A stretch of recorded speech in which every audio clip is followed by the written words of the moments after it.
More and more people are developing sleep problems. In the last 50 years, in Britain for example, the rates of insomnia have gone from 8% to almost 50%.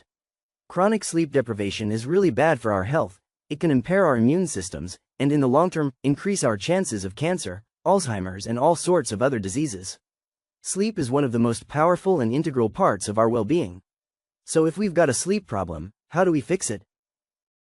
Well, we first need to understand what the purpose of sleep is, and there are a few different purposes.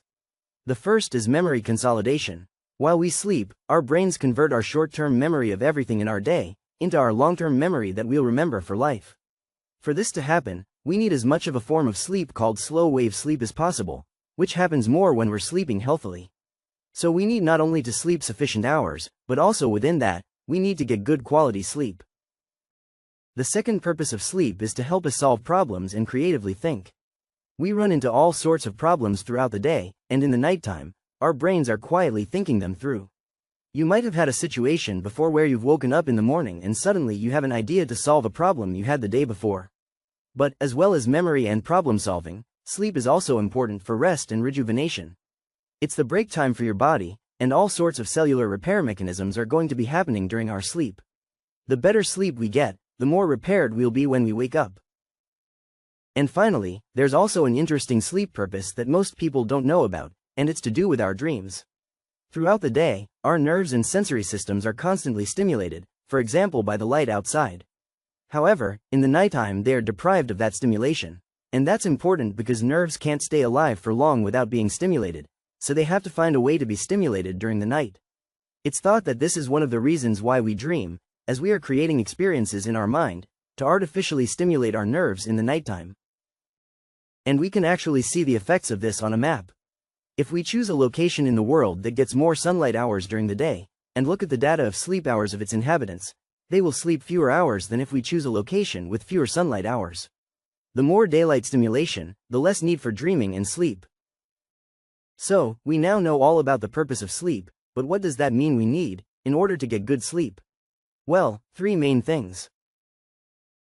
First of all, we already established that sleep is for rest and rejuvenation.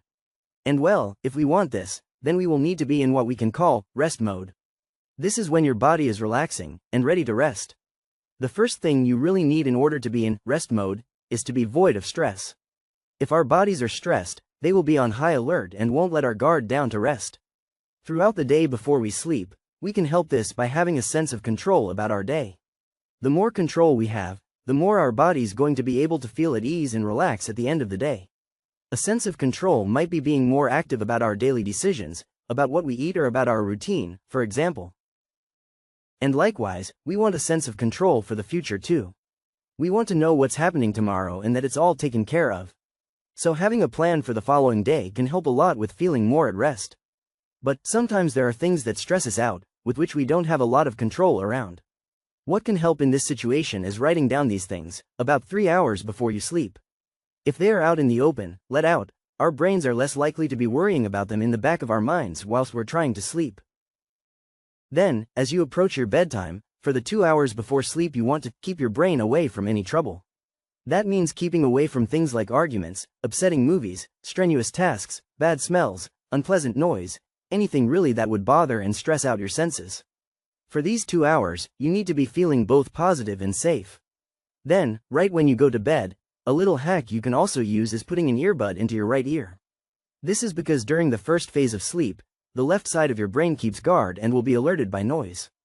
The right ear is connected to the left side of the brain, so blocking it can help you get more peaceful rest.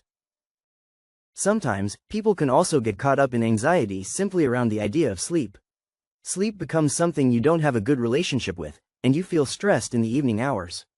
To help with this, think about doing a journal entry, writing out everything you believe about sleep and how you feel about it. This can help to bring it up and explore it. Now, just as we can negatively influence our sensory system to prime ourselves for poor sleep, we can hack it to help promote good sleep. We can send hints to our body. Some of the most effective hacks we have found are smelling a lavender scent, having a hot shower or bath, and ensuring your feet are warm. Physical touch, like a hug, can also be really powerful as it results in your body releasing a chemical called oxytocin. And likewise, mindfulness before bed can be helpful. People often find ASMR videos, nature sounds, or even meditation can really help relax your body and mind in the evening. We also need to understand that sleep is part of our daily routine, and our bodies are always in tune to routines. We work in 24-hour cycles, and our body is aware of cycles like those of daylight and eating. Our hormones will be different depending on whatever time in the daily cycle it is. And to get good sleep, we want to have not only a really healthy 24-hour cycle, but also to be in the rest side of the cycle at the end of the day. To ensure we've got a healthy 24-hour cycle, the best thing to do is actually to start the day right. Getting into the sunlight for 10 minutes, and ensuring you eat something, in the first hour after waking, can shift your body into releasing the right hormones at the very start of the day. Then, regular meal times during the day, and avoiding eating for a few hours before bed can help us healthily shift into the hormone profile we want in the evening. Then once your body is healthily tuned into its daily cycle, you should make sure to listen to it. When you feel tired, you should go to bed and not stay up too late. Towards the very end of the day, you can help ensure your body thinks it's in the evening phase by blocking out as much light as possible in your bedroom and being off of all your devices. Phones and laptops emit blue light, which is a type of light prevalent in sunlight.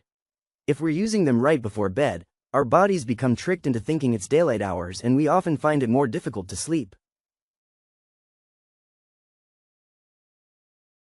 But as well as being in rest mode, what else can we do?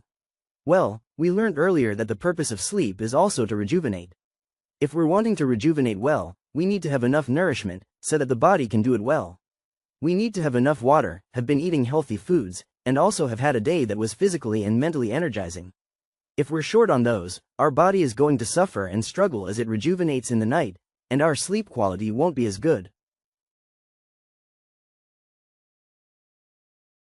We also learned earlier about the role of dreams and sleep in stimulating our nerves during the night. We touched on how more stimulation from light, for example, in the day meant you need less sleep. We need more daily stimulation in the sense of more movement, social activities, conversations, enough stimulating our senses like enough smelling, or touch, and a day that also has enough things in it to apply yourself to. If we have a day with plenty of stimulation, we'll not only be tired at the end of the day, but also need less lengthy sleep. Waking up at 3 a.m. is a really common problem, and most people are unaware that the underlying problem is usually stress. As you are stressed, your body can never really let its guard down, and will wake up mid-sleep, out of fear of doing so. Now, many people don't know how to control their stress, and even more people are unaware that they are even stressed at all. To help with that, we can learn what stress is. We can break it down into 4 key things: uncertainty, a lack of control, a lack of information, and also conflict. Any of these 4 will cause you stress. Perhaps when you're looking at them, you can see where some parts of your life are causing you stress, or where in your life you would like to make change. Other than these tips, there are also many free apps available that can be useful to help with sleep. 2 of these are called Sleepio and Sleep Cycle. Sleepio is recommended for those who struggle with insomnia, and it works through a method of sleep restriction to get you back to a healthy sleep routine. Sleep Cycle, alternatively, will track your sleep and its quality, and can wake you when you're not in a deep sleep so that you wake up more refreshed. If you want an extra tool to help with your sleep journey, definitely download them.